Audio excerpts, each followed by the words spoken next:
காவலோடும் உன் இருதயத்தை காத்துக்கொள், அதனிடத்தினின்று ஜீவ ஊற்று புறப்படும்.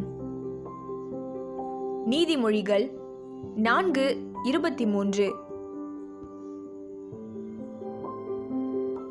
விழிப்பாயிருந்து உன் இதயத்தை காவல் செய், ஏனெனில் அதினின்று பிறப்பவை உன் வாழ்க்கையின் போக்கை உறுதி செய்யும்.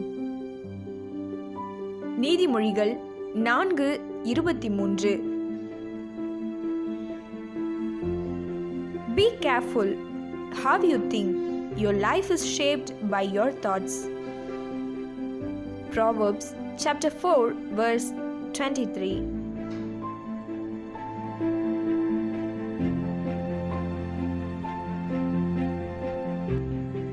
என் அருமை தேவ ஜனமே, நம் இருதயம், சிந்தனை, நினைவு, யோசனை, எண்ணம் இவற்றை கரைப்படுத்தும் எந்த ஒரு காரியத்தையும் முதலில் உள்ளத்திற்குள் நுழைய முயற்சிக்கும் போதே அதற்கு தடை விதிக்க வேண்டும்.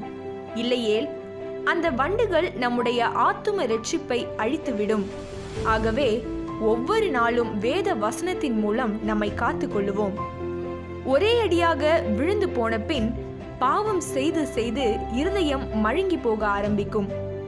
முதலில் இதை செய்யாதே, பாவம் என்று உணர்த்தின இருதயம், என்ன பெரிய பாவம், இதை செய்யாதவர்கள் யார் என்று காரணம் காட்டி மழுங்கி போக ஆரம்பிக்கும்.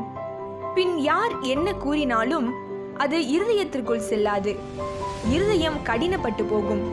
பரிசுத்த ஆவியானவர் உணர்த்தி கொண்டு இருக்கும் வரை தேவ கிருபை அங்கு செயல்பட்டு கொண்டு இருக்கிறது. ஆவியானவர் யாரையும் வற்புறுத்த மாட்டார். தொடர்ந்து பாவத்தில் ஈடுபடும் போது ஒரு நாள் அவர் விட்டு விலகி விடுவார். கிருபையும் நம்மை விட்டு எடுபட்டு போகும்.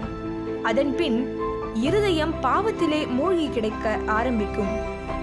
கர்த்தர் அருமையாக கொடுத்த ஆத்தும இரட்சிப்பை இழந்து பரிதாபமான நிலையை அடைந்து விடுவோம்.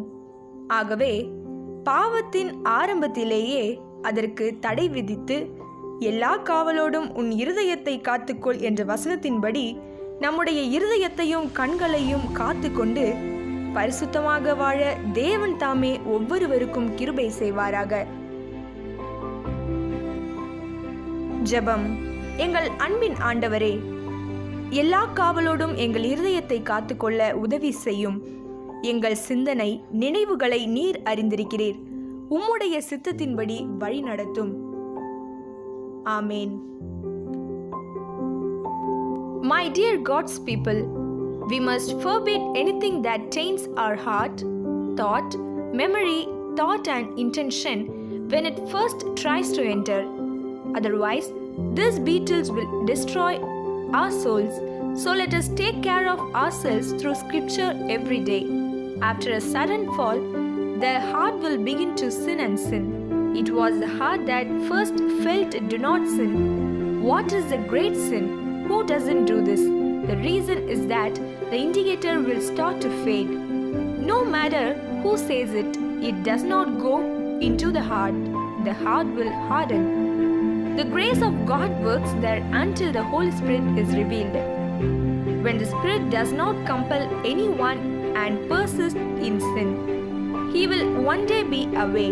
Grace will be taken away from us.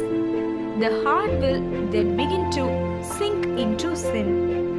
Let us lose the precious soul, salvation of the Lord, and get into miserable condition. So, God forbid this at the beginning of sin. According to the verse, guard your heart from all evil, that God may bestow upon each one of us our hearts and eyes to live holy. Prayer. Lord of our love, help us to guard our hearts with all guardianships. You know our thoughts and memories. Amen.